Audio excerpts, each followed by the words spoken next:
Hi hello friends, வாங்க இன்றைக்கி நம்ம எறா வடை செய்வது எப்படி. எறா வடைன்னு கட்லெட்னு சொல்லுவாங்க.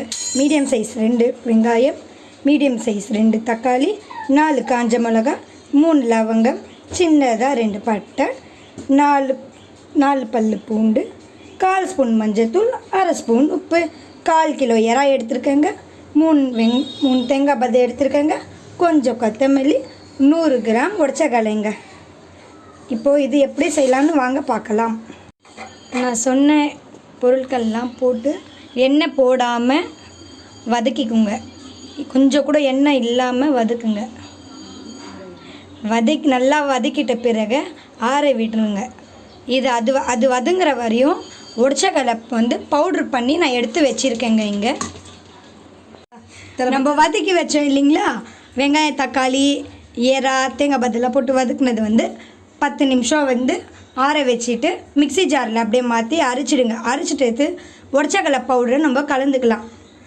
ரொம்ப கட்டியாலாம் இருக்கக்கூடாதுங்க, மாவு மாதிரி நல்லா சாஃப்டாக இருக்கணுங்க. நாங்கள் இதில் எறா சேர்த்துருக்கோம். உங்களுக்கு தேவைப்பட்டால் நீங்கள் கறியும் சிக்கனும் சேர்த்துக்கலாம், மட்டனும் சேர்த்துக்கலாங்க. எல்லாமே மெத்தடெலாம் ஒரே டைப் தாங்க.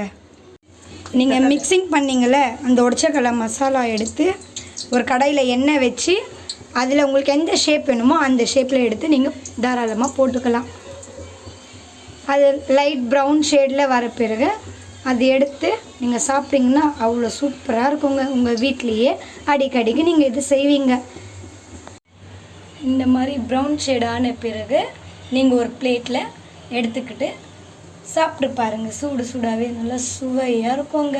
உங்கள் வீட்டில் கேட்டுக்கிட்டே இருப்பாங்க, இது மாதிரி செஞ்சு கொடுங்க. எவ்வளோ சாப்பிட்டாலும் பத்தாதுங்க. லைக் பண்ணுங்கள், ஷேர் பண்ணுங்கள், சப்ஸ்கிரைப் பண்ணுங்கள், கீழே இருக்கிற பெல் பட்டனை கிளிக் பண்ணுங்கள் மறந்துடாமல். ஓகே ஃப்ரெண்ட்ஸ், இதோட இந்த வீடியோ முடிஞ்சது.